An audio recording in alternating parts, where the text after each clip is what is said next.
नमस्कार दोस्तों, मैं डॉक्टर अतुल लोहिया आज आपसे इस वीडियो में बात करूंगा 70वीं बीपीएससी के बारे में। दोस्तों, जैसा कि आपको जानकारी होगी 70वीं बीपीएससी का नोटिफिकेशन जारी हो चुका है। फॉर्म भरने की प्रक्रिया चल रही है और लगभग 2000 सीटों के लिए आवेदन लिए जा रहे हैं।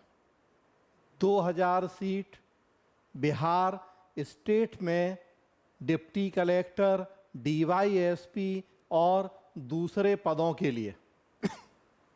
आज तक यूपीएससी ने भी इतनी सीटें नहीं निकाली जितनी कि 70वीं बीपीएससी में निकाली गई हैं। यूपीएससी पूरे देश के स्तर पर या अखिल भारतीय स्तर पर सिविल सेवा परीक्षा का आयोजन करता है और सीटों की संख्या अधिकतम होती है 1100-1200। और यहाँ बिहार में केवल बिहार स्टेट के लिए जो सिविल सेवा परीक्षा होने जा रही है उसमें सीटों की संख्या लगभग 2000। कहने का मतलब ऐसे लोगों के लिए एक गोल्डन अपॉर्चुनिटी या सुनहरा अवसर है 70वीं बीपीएससी, जिन्होंने जीवन में कभी भी सिविल सेवा में शामिल होने का सपना देखा है। और या मेरा ये वीडियो बनाने का उद्देश्य है कि जिन्होंने सिविल सेवा में शामिल होने का सपना अगर नहीं भी देखा तो देर नहीं हुई है। अब 2, 5, 10 दिन में एक बार वो ये सपना जरूर देखें और हो सके तो 70वीं बीपीएससी का फॉर्म भरें। न केवल फॉर्म भरें बल्कि परीक्षा में शामिल भी हों, क्योंकि इतना बढ़िया अवसर शायद निकट भविष्य में दोबारा नहीं मिले। कहा जा रहा है कि अगले साल चुनाव होना है बिहार में।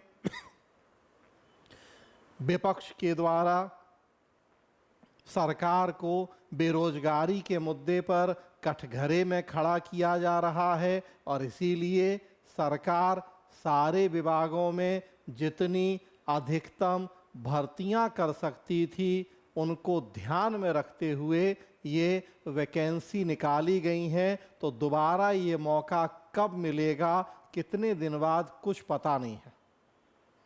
तो मेरा अब तक का लगभग 28 साल का इस सिविल सेवा परीक्षा से जुड़े होने का अनुभव कहता है कि हर उस व्यक्ति को 70वीं बीपीएससी में जरूर शामिल होना चाहिए जो इसके लिए एलिजिबल या अर्हता रखता है।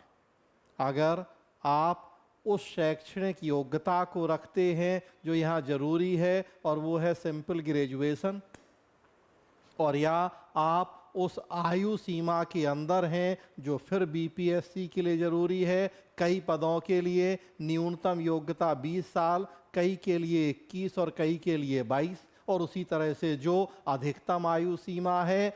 तो अगर आप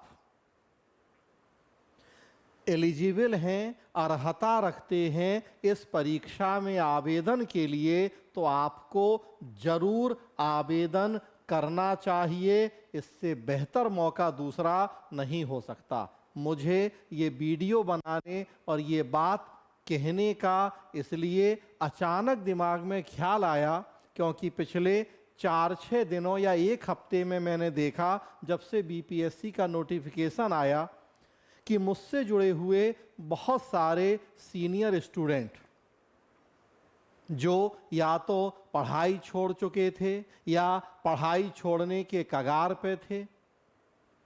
कुछ लोगों ने कहीं किसी कोचिंग में मेंटरशिप का काम शुरू कर दिया, सीनियर टीचर के अंडर में कॉपी चेक करना, स्टूडेंट्स के डाउट क्लियर करने का काम कर रहे हैं, कंटेंट डेवलपिंग या नोट्स बनाने का काम कर रहे हैं, टेस्ट सीरीज तैयार करने का काम कर रहे हैं।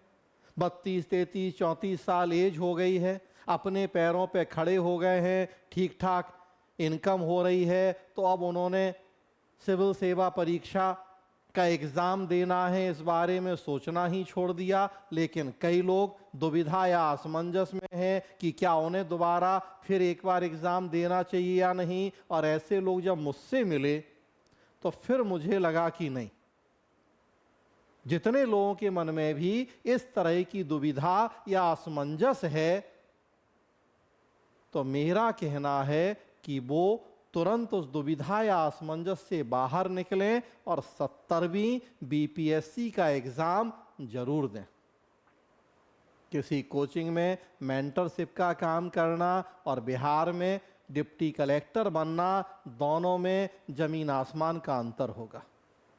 कुछ भी कहा जाए, लेकिन आज भी सच्चाई यही है कि आप डिप्टी कलेक्टर, डीवाईएसपी जैसी प्रतिष्ठित सेवाओं के लिए अगर चयनित हो जाते हैं तो हो सकता है कि ईमानदारी से नौकरी करने पर आपको उतना पैसा नहीं मिले जितना कि आप किसी कोचिंग या किसी प्राइवेट कंपनी में नौकरी करके कमा लें। हो सकता है यहाँ आपको 2 लाख 5 लाख रुपए का भी महीने का सैलरी मिल रही हो, पैकेज हो 15 लाख 20 लाख का साल का, लेकिन डीवाईएसपी, डिप्टी कलेक्टर या और दूसरे पदों पर सैलरी उतनी नहीं मिले। लेकिन ये सच्चाई है कि आज भी जो इज्जत, सम्मान, रुतबा सरकारी सेवाओं का है, और उसमें भी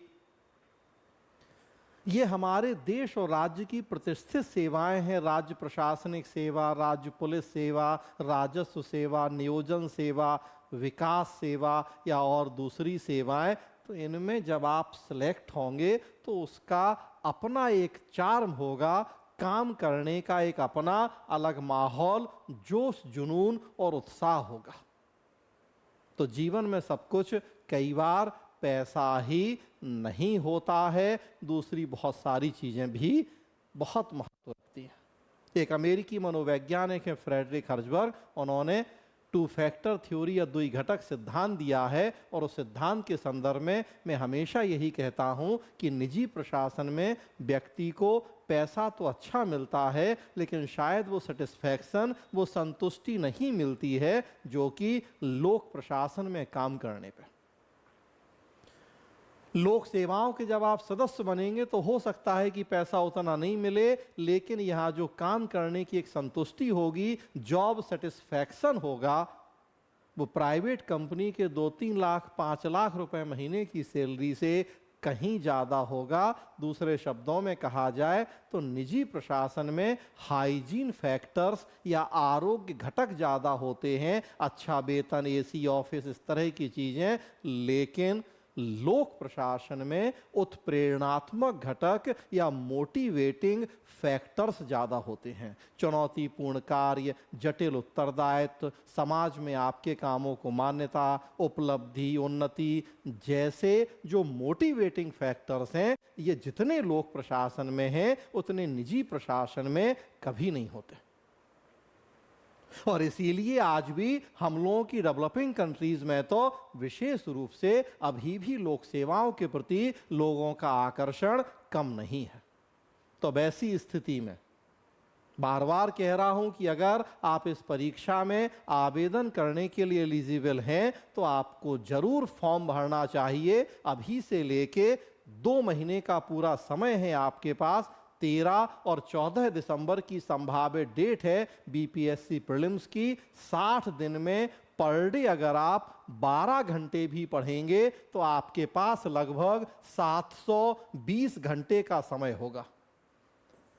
60 × 12 की करें तो 720, 720 घंटे का समय होगा।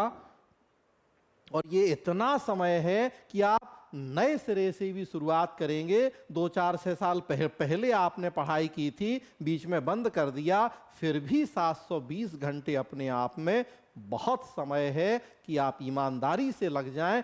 2 महीने के लिए दूसरी सारी चीजें छोड़ दें, भूल जाएं, तो इन 720 घंटे की पढ़ाई के बाद आप प्रीलिम्स का एग्जाम पास कर सकते हैं। तो याद रखें, स्पेशली मैं कह रहा हूं ऐसे लोग जो सीनियर हो गए हैं सिविल सेवा में, किसी कोचिंग में मेंटरशिप का काम कर रहे हैं, टेस्ट सीरीज बना रहे हैं, कॉपी चेक कर रहे हैं, एवेल्युएटर का काम है, counselling, doubt clearing, content developing, उन सारे लोगों को परीक्षा देनी चाहिए। ऐसे लोग जो इंजीनियरिंग बैकग्राउंड के हैं, बीटेक बी किया है, किसी प्राइवेट कंपनी में नौकरी लग गई है, 15 लाख 20 लाख 30 लाख का पैकेज पा रहे हैं, उन्हें भी जरूर एक बार इस एग्ज़ाम को देना चाहिए।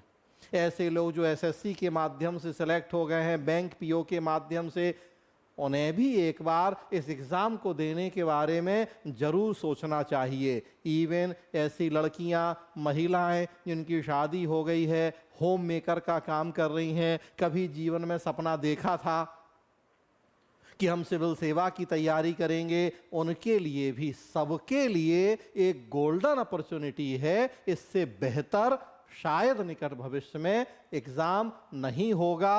आप देखिए कि इस जो 70वीं बीपीएससी है, केवल अनुमंडल पदाधिकारी या वरीय उपसमाहर्ता, जिसे हम डिप्टी कलेक्टर कहते हैं, अकेले 200 पद तो उसके हैं। कई स्टेट सर्विस के एग्जाम में तो कुल सीटें होती हैं 200, 250, 300, 350, और यहाँ 70वीं बीपीएससी में अकेले 200 पद तो डिप्टी कलेक्टर के। फिर आप देखेंगे तो पुलिस उप अधीक्षक या डीवाईएसपी 136, 136 पद उसके हैं। लगभग 350 पद तो केवल बिहार प्रशासनिक सेवा और बिहार पुलिस सेवा के ही। तो सोच के देखें, इससे बढ़िया मौका आपको दोबारा नहीं मिलेगा, तो आगे कभी पछताना नहीं पड़े कि काश। तो जीवन में वो काश कभी नहीं आए।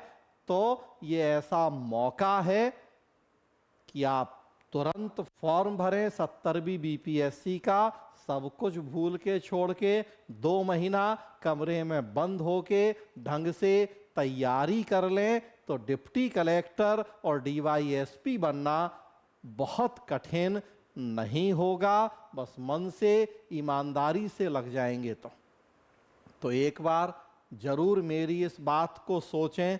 किसी दार्शनिक ने कहा है कि आप सोएं, उसमें बुराई नहीं है, लेकिन अपने सपनों को कभी नहीं सोने दें।